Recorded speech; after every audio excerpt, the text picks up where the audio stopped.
Hello दोस्तों, मैं हूं आपका अपना सबीर और स्वागत करता हूं आपके अपने चैनल स्टडी विद सबीर में। हम लोग का जो क्लास चल रहा है दोस्तों वो साधारण ब्याज यानी सिंपल इंटरेस्ट का चल रहा है। तो आज जो क्लास होगा सिंपल इंटरेस्ट का वो लास्ट क्लास होगा हमारा।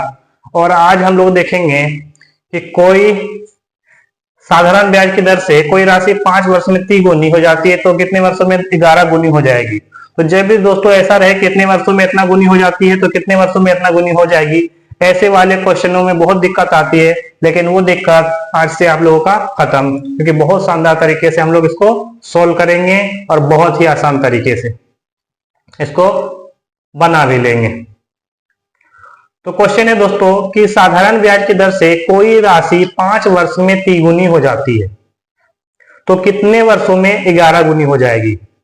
तो गुनी गुनी, जब भी साधारण ब्याज का क्वेश्चन रहे दोस्तों और कोई राशि इतने वर्षों में इतना गुनी और इतने वर्षों में कितना गुनी हो जाएगी ये पूछेगा, तो आपको क्या करना है, बस एक फॉर्मूला रख देना है T1 बाय T2 बराबर जितना गुनी हो जाएगा दोस्तों, जो टाइम दिया रहेगा वो टाइम में 5 वर्ष दिया है तो इसमें एक कम करना है, जितना गुनी हो जाएगा दोस्तों।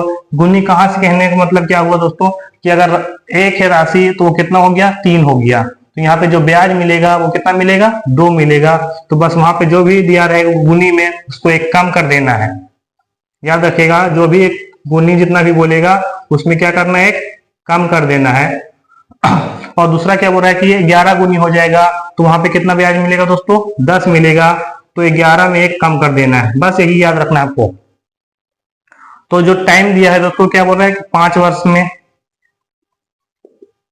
3 में से 1 घटाएंगे तो 2 और 11 में से 1 घटाएंगे तो 10।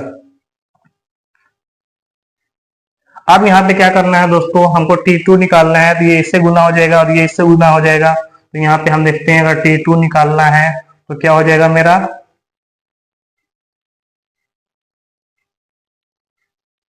5 गुने 10 और बटा में 2 से ये 5 बार में कट जाएगा दोस्तों, और 5 को 5 से गुना करेंगे तो ये 25 वर्ष निकल जाएगा बहुत ही शानदार तरीके से। यानी अगर 5 वर्ष में उसका धनराशि 3 गुना हो रहा है तो 25 वर्षों में उसकी धनराशि 11 गुनी हो जाएगी। फिर से बात समझिए दोस्तों, क्या याद रखना है, T1 बाय T2 ये याद रखना है। जितना गुना बोलेगा उसमें एक कम कर देना है, फिर दूसरा जो बोलेगा उसमें एक कम कर देना है।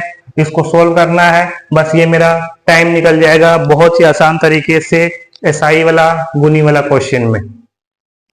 एक सेम क्वेश्चन लेते हैं दोस्तों और हमारा जो कंसेप्ट है उस कंसेप्ट को क्लियर कर लेते हैं। तो क्या मैंने बोला कि जब भी इतने वर्षों में इतना गुनी हो जाएगी और इतने वर्षों में तो कितने वर्षों में इतना गुना हो जाएगा। तो याद रखिएगा 20 वर्ष में 2 गुना का बात कर रहा है, यानी 1 था तो धनराशि 2 हो गई, ब्याज कितना मिलेगा, 1 मिलेगा।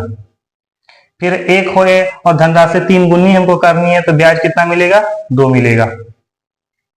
पहला टाइम याद रखना है दोस्तों कि वैसे 20 वर्षों में तो 20 लिख देंगे। दूसरा टाइम हम लोग को निकालना है बराबर 20 वर्षों में 2 गुनी यानी ब्याज यहाँ पे 1 मिल रहा है तो कितने वर्षों में 3 गुनी यानी ब्याज जो मिलेगा वो 2 मिलेगा।